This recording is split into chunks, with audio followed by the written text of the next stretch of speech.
हाय साथियों, नमस्कार, प्रणाम।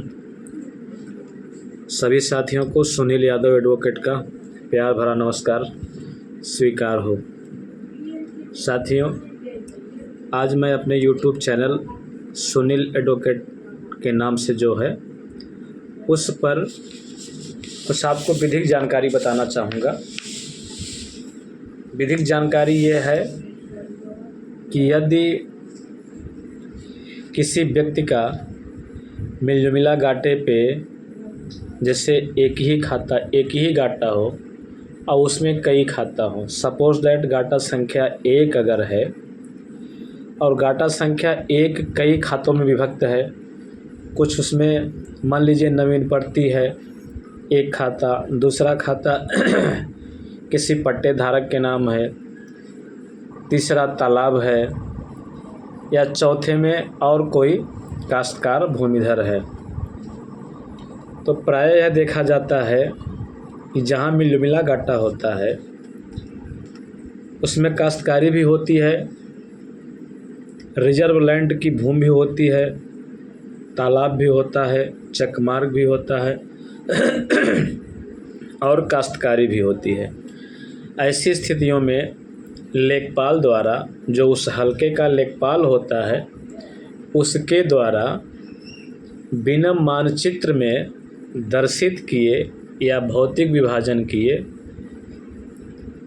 किसी व्यक्ति के खिलाफ बेदखली की कार्रवाई रिपोर्ट तहसीलदार न्यायालय में भेज देता है और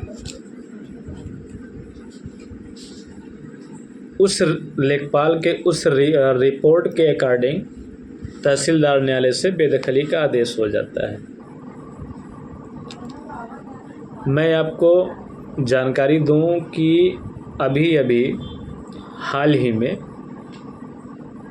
माननीय उच्च न्यायालय इलाहाबाद का एक बहुत अच्छा साइटेशन रूलिंग आया है, जिसमें यह बताया गया है कि यदि मिलजुमिला गाटों में किसी काश्तकार का नाम भी है, किसी खाते पर रिजर्व लैंड है या किसी खाते पर गांव सभा की संपत्ति है, तो उस पर बेदखली की कार्रवाई करने से पहले राजस्व संहिता की धारा 30/2 में पहले मानचित्र में सभी स्थितियों को स्थित किया जाए। कहने का तात्पर्य, किस जगह पर रिजर्व लैंड, चाहे तालाब हो, चाहे ऊसर नवीन पड़ती गांव सभा की संपत्ति हो, और किस जगह पर काश्तकारी है।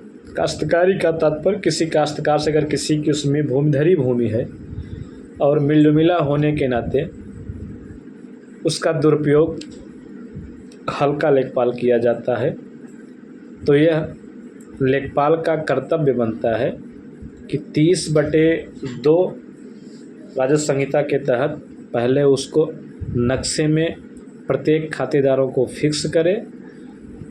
उसके बाद यदि किसी काश्तकार का या किसी प्राइवेट पर्सन का मकान उनकी श्रेणी में आता हो, रिजर्व लैंड की श्रेणी में आता हो, तालाब में आता हो, खड़ंजे पे आता हो, चकमार्ग पे आता हो, ऊसर नवीन पड़ती बंजर या अन्य जो सरकारी भूमियों की श्रेणी में आता है, अगर उस पर किसी अतिचारी व्यक्ति का कब्जा पाया जाता है तो उसके खिलाफ बेदखली की कार्रवाई शौक से करें। अन्यथा पहले वो 30/2 में सभी खातेदारों को फिक्स करें कि कौन खातेदार कहाँ पर स्थित है और नक्शे में उसको तरमीम करें। उसके बाद बेदखली की कार्रवाई कर सकते हैं।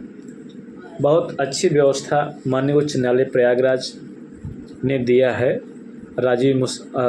माननीय राजीव मिश्रा न्यायमूर्ति, रिट संख्या 43492 2023, मार्च 19 2024, इम्तियाज़ अहमद एवं अन्य के मामले में माननीय न्यायालय ने व्यवस्था दिया है कि धारा 67 भूमि से बेदखली कार्रवाई का संचालन संघारिता निर्णित विभिन्न घाटों के विभिन्न घाटों के संगठित प्रश्नगत भूखंड मिलजुला घाटा है।